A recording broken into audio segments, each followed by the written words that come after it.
අයිබෝවන් සුබ දවසක්. අද අපි ලෝකයේ කුඩාම සහ අද්විතීය රටවල් අතරින් එකක් වන නවුරු රාජ්‍ය ගැන විස්තර සොයා බලමු. පැසිෆික් සාගරයේ පිහිටි කුඩා දිවයින ලෝකයේ තුන්වනම කුඩාම ස්වෛරීය රාජ්‍යයක් ලෙස සැලකේ. නවුරු රාජ්‍ය කොහෙද තියෙන්නේ? නවුරු රාජ්‍ය පිහිටා තිබෙන්නේ දකුණු පැසිෆික් සාගරයේ සමකයට ආසන්නවයි. මෙය තනි කොරල් දූපතකින් සමන්විත රටකි. වර්ගඵලය නවුරු රාජ්‍යයේ මුළු වර්ගඵලය කිලෝමීටර් 21ක් පමණි. ඒ කියන්නේ ශ්‍රී ලංකාවේ කුඩා ප්‍රාදේශීය ලේකම් කොට්ටාශයකටත් වඩා කුඩා රටක්.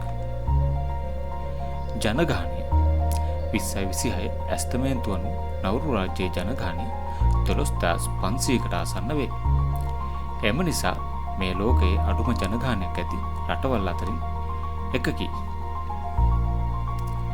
ආගම නවුරු ජනතාවගේ බහුතරයක් ක්‍රිස්තියානි ආගම අදහති. ප්‍රොටෙස්ටන්ට් ක්‍රිස්තියානි 60%කට වැඩි, රෝමානු කතෝලික 33%ක් පමණ සහ අනෙකුත් ආගම් අනුගමනය කරන පිරිස ඉතා සුළු ප්‍රමාණයකි. නවුරු භාෂාව නවුරු ජාතික භාෂාව වන අතර ඉංග්‍රීසි භාෂාව රජයේ හා ව්‍යාපාරික කටයුතු සඳහා භාවිතා වේ. දළදේශීය නිෂ්පාදන අගය නවුරු රාජ්‍ය නාමික GDP අගය ඇමරිකානු ඩොලර් මිලියන 170ක් පමණ වේ.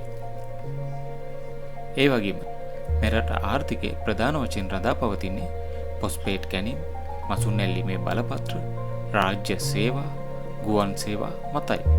අපි දැන් නවුරු ගුවන් තොටුපළ ගැන සොයා බලමු. නවුරු ඉන්ටර්නැෂනල් එයාපෝර්ට් නවුරු රාජ්‍යයේ ඇති එකම රාජ්‍ය ගුවන් තොටුපළයි. මෙම ගුවන් තොටුපළ හරහා ප්‍රධාන වශයෙන් ඕස්ට්‍රේලියාව, ෆිජි සහ කිරිබාති වැනි රටවල් සමග ගුවන් සම්බන්ධතා පවත්වාගෙන යයි. සංස්කෘතිය නවුරු ජනතාවගේ සංස්කෘතිය මයික්‍රොනීසියානු සම්ප්‍රදායන් හා බටහිර බලපෑම් සමග එකට මිශ්‍ර වූ සංස්කෘතියකි. ඒ වගේම ඔවුන්ගේ සම්ප්‍රදාන ජීවන රටාව, මසුන් ඇල්ලීම, පොල් වගාව, සම්ප්‍රදායික නර්තන හා ගීත උත්සව ඇතුළත් වේ. නවුරු ජනතාව ඉතා සමීප ප්‍රජාවක් ලෙස ජීවත් වන අතර පවුල් සම්බන්ධතා ඉතා වැදගත් ලෙස සැලකති. අපි දැන් නවුරු රාජ්‍ය අඳුරු පැතිකඩ ගැන ටිකක් සොයා බලමු. නවුරු රාජ්‍යයේ අඳුරු පැතිකඩ අපි දැන් සොයා බලමු. මේක 2026 අප්ඩේට් එකක්.